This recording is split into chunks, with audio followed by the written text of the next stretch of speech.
It is the morning of November 4th, and Kaylee and I are out here on the trap line. Pretty much all the traps are set off, so I'm going to have to do a lot of resetting this morning. I might set a few more traps, and I'm going to alter them a little bit and see how it goes. Saw a nice 2.5-year-old 8-point this morning, and 6-point and some doe, so I had a decent morning in the woods. Let's get these traps reset. It is the morning of November 5th, and as you can see, it's like a torrential downpour outside. I did get a few dirt hole sets reset yesterday evening, as you guys already knew from the beginning of this video. And we're gonna go brave the rain and see what we got. Hopefully we got a fox or yodi in one of them.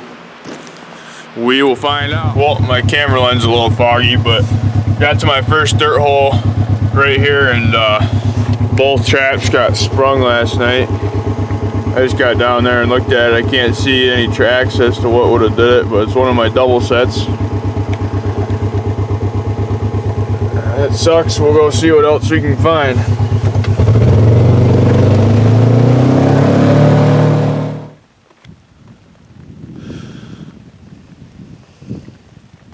Well, that's the first skunk of the year. I hate catching skunks.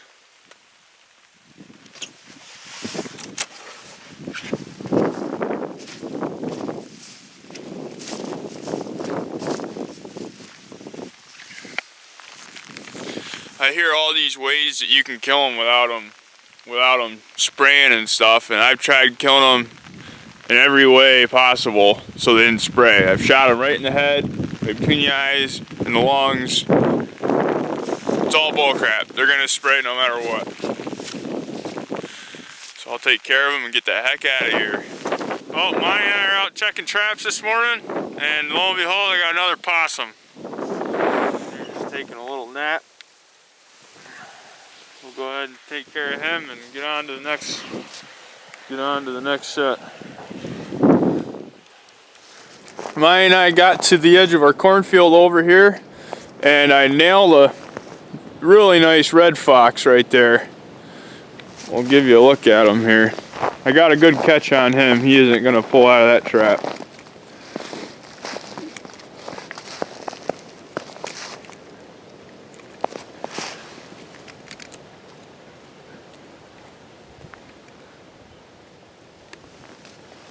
Really good looking fox.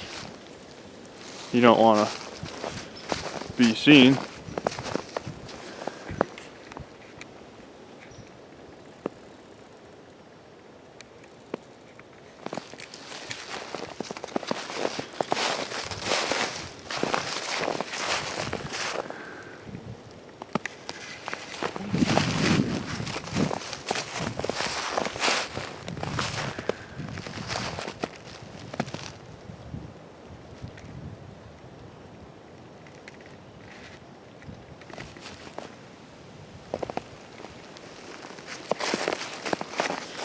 Well, here's the first red fox of the trapping season for me right here. It's a big male. I caught it, and actually it was kind of a pocket set right here. I dug a dirt hole right up in between these two roots right here, and put some lure up here on the top of the tree and made a mound, and kind of one entrance to the trap, and I got this beautiful red fox in it here. Perfect catch. I mean, his entire paw is clear down to the bottom of that trap. I don't know how well you can see that, but really nice red fox.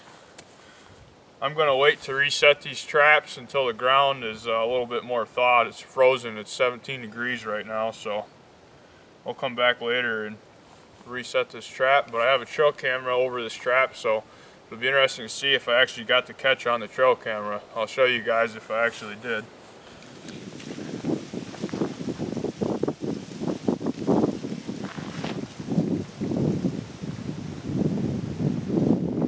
Okay, everybody, it is November 12th, and I'm out here on a trap line with a local trapper here that's really good with the canines, and he was nice enough to invite me along and teach me a few things on how to do this the right way. and hopefully I can learn a couple tricks. He's been catching all kinds of stuff this year. He's caught a couple coyotes and almost 10 red fox already, so he really knows what he's doing. He's got 30 or so traps out, and he's gonna teach me how he does it. We'll see what we got on the trap line today. Hopefully something. He already caught a red fox he took out, so he's got more sets. We're gonna go check them out.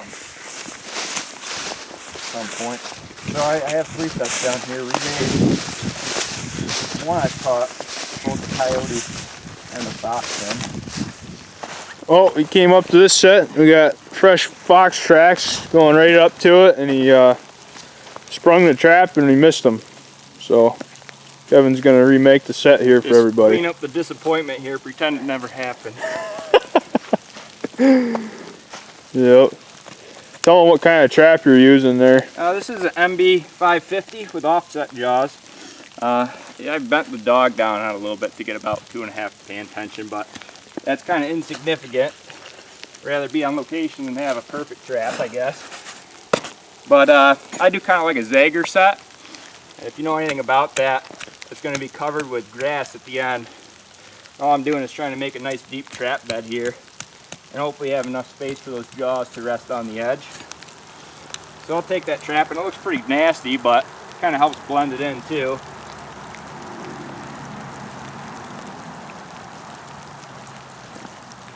So this mud, I don't really even need to pound on anything, but just pinch those corners in, and that trap's pretty rock solid already.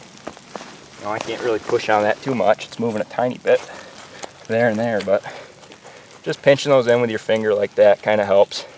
You don't want to have much on the jaws, not the jaws there, I'm sorry, the levers, because that's kind of what's made to hold your trap open, so kind of clear that off and hopefully nothing freezes over the top.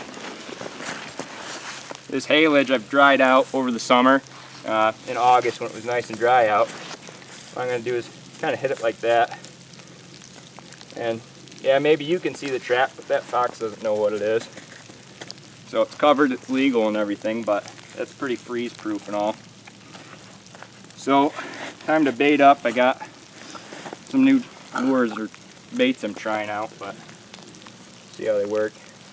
There's my little pipe there. I'll clean this stuff out. It's old bait, pretty waterlogged, but that can go right up on the back there. That's fine. Sometimes it's tougher than other times to get that stuff in the hole, but I'll put quite a bit in there for him. Hard to steal that stuff, and maybe a little bit up on the lip too.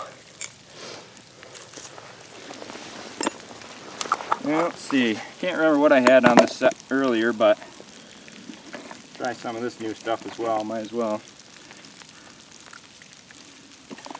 You can see that he had a fox in here already once this year. He caught a fox and a raccoon in it. Mm-hmm. Yeah, probably about, the raccoon was first, and then had a couple good rain cycles, and I think that fox was about maybe 6 days later.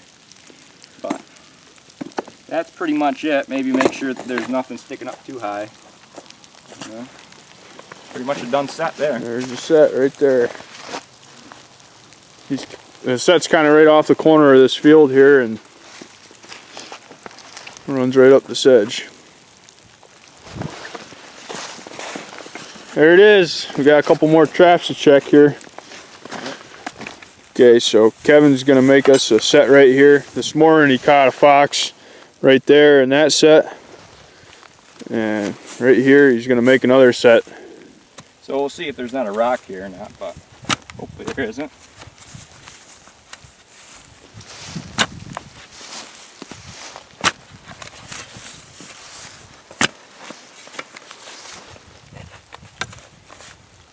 Take that little clod of dirt and just get rid of it, I guess. We'll fill that back in for the farmers later.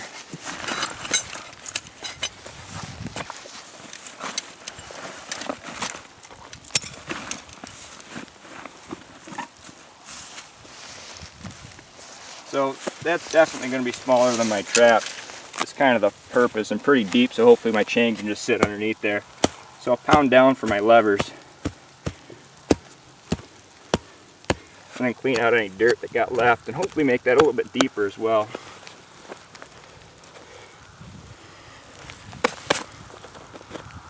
Now a lot of people have problems with these super stakes. They'll mushroom out the end on their driver heads, but I figure I might as well just make sure there's no rock down there first and kind of pre-drill a hole. I guess pre-pound a hole.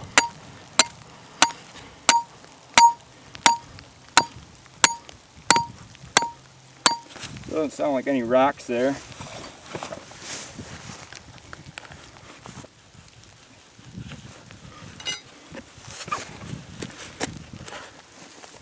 And we can drive that super stake in with no problem. Kind of saves the end of them too.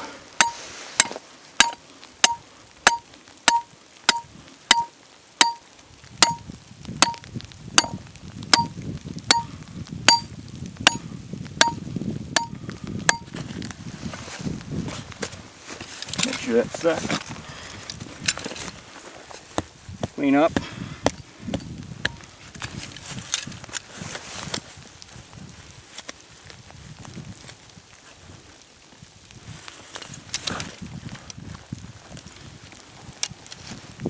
Let's see if that trap bed's too small or too big.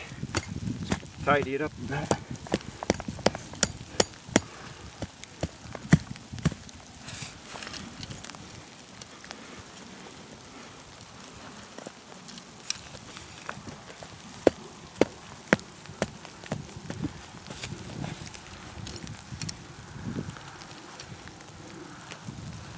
There we go.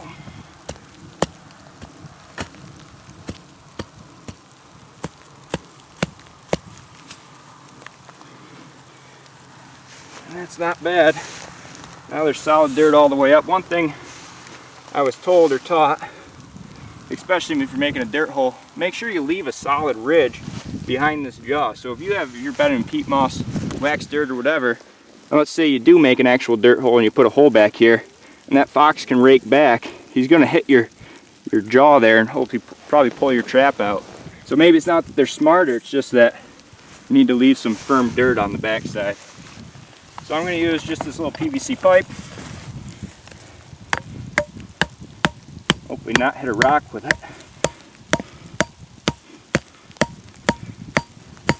Drive that right down flat with the ground. It's not an attractor, it's just a lure holder is all. Make sure my jaws are clear and everything. Make sure my trap is on, and go ahead and blend that in. Now if I drop lure on this grass, I can get rid of that and it's not a big deal. But if I drop lure on my trap, then you got kind of a bigger problem. So I always kind of blend that set in before I try to lure. So we'll use some of this new strong stuff I got. Caught that fox on some O'Gorman's Fox Gland. So we'll hit him with some bait this time. Maybe a change up.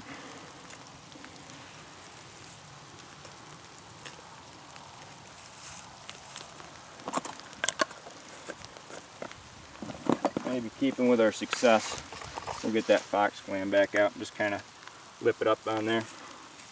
Give them something else to look at. So there's a finished set. Maybe make sure there's no high stuff sticking up if I don't like that.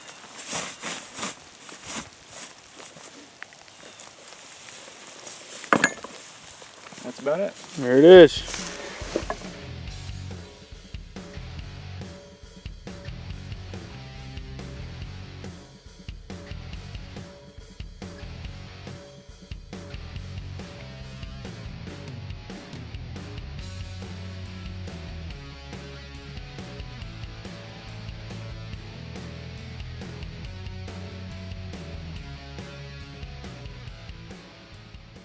We finally have some decent weather to check traps with the drone this morning. So I'm right here at our farm, and I'm gonna launch the drone and go check the trap line and see if we got any critters to go take care of or sets to reset, which unfortunately it's been very common lately.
Well, as everybody could see, I just checked my whole trap line with my drone, and I had one trap that was set off with a possum in it, and all the other sets looked to be setting just fine. So I'm gonna go ahead and get in the gator and go take care of that possum and reset that trap and be on my way. That took me 11 minutes to check my whole trap line with that drone. Didn't use any gas, didn't use nothing.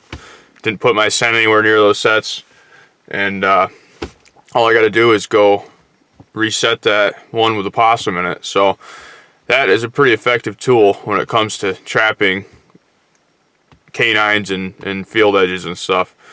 I hope everybody enjoyed this video. I'm going to wrap this trapping video up, and I'm just going to do, instead of doing a trapping video every day, I'm going to do them like a week at a time. So I'll pack a whole week's worth of trapping stuff into one video.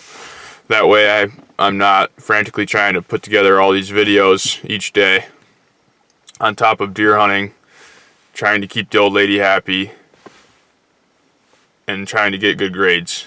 That's a hard task, but I'm trying to get it figured out here. Thanks for watching. I'll have more coming soon.